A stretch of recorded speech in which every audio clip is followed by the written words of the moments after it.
Hey, Jay here. We've got our latest project bikes. These are Transworld motocross project bikes. We got a YZ125 and a YZ250, 06, 08.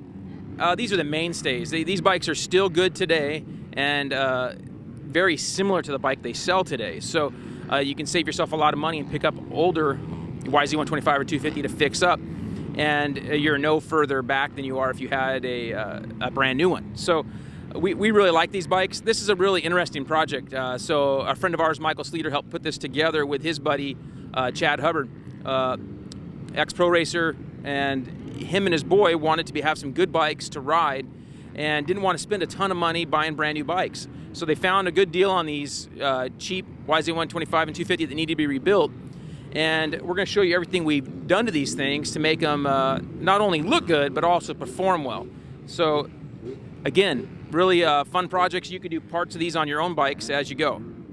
So first of all, as with any old bike, the plastic's always shot. So we put brand new plastic on these things with the Cycra kit. They have an updated kit that makes them look a little bit more styling. And I really like these kits. I like the old air boxes on these bikes better than the new bikes.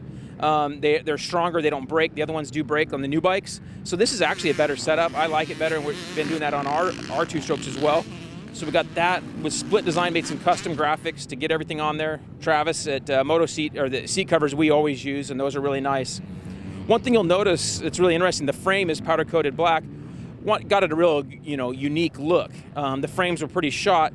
We could have sanded them and buffed on them for a few hours, but Chad and his boy, they didn't want to spend that much time doing it, so they didn't want to do that, so they just felt it would be easier just to get them powder coated. San Diego Powder Coating does ours, and they came out looking mint, and it gives them a real unique look.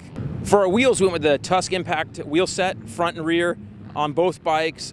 Good inexpensive wheel set that does hold up really well. Of course, with our Dunlop MX3S tires, really good tire combo for all-around use. For the motor, the key of these builds on both bikes was the wrench rabbit kit. We put a brand new wrench rabbit kit to change out the crank, the main bearings, all the seals, gaskets, everything we needed to change out. We did it with the wrench rabbit kit. Now on both bikes, we didn't have to, but we went ahead and modified the engines. Since they were going back to Millennium, we had Tom Morgan port the cylinder and cut the head on both. Now you need to run about half and half race gas. With any two-stroke nowadays, you want to run some race gas in there, even if it's a stock motor, because of the detonation issues. So you want to for sure have some avgas or race gas in there to cut down on detonation possibilities. We also had the cylinders replated by Millennium. Both bikes, the cylinders were pretty shot.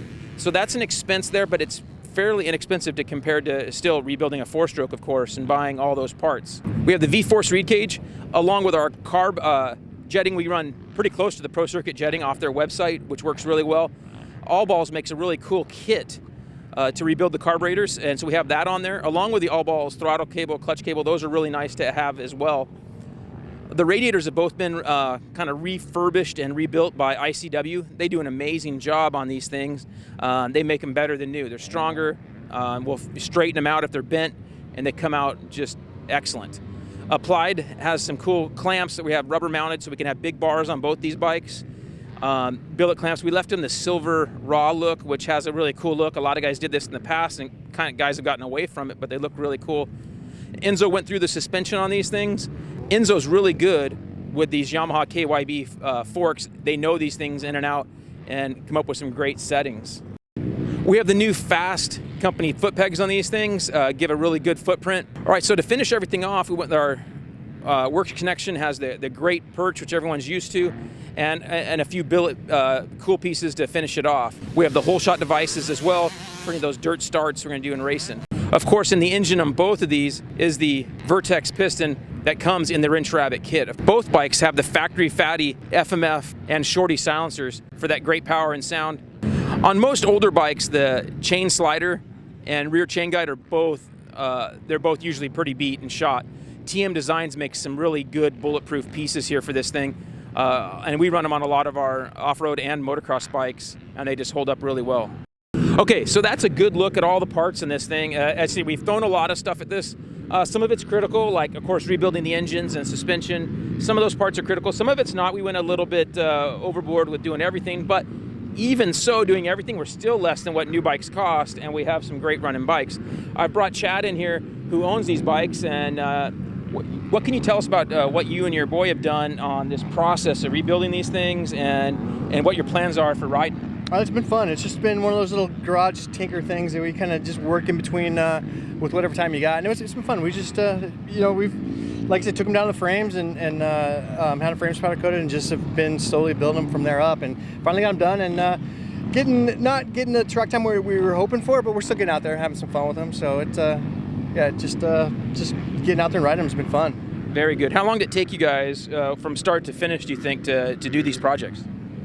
Maybe month and a half, 2 months. Like we went with it pretty fast. It like Slater helped us out quite a bit with just some of the connections and so forth, but it went a lot faster than I expected. It came together pretty quick. So well, that's cool. And you had me helping, so that does help things. Say, that helps things along a little bit.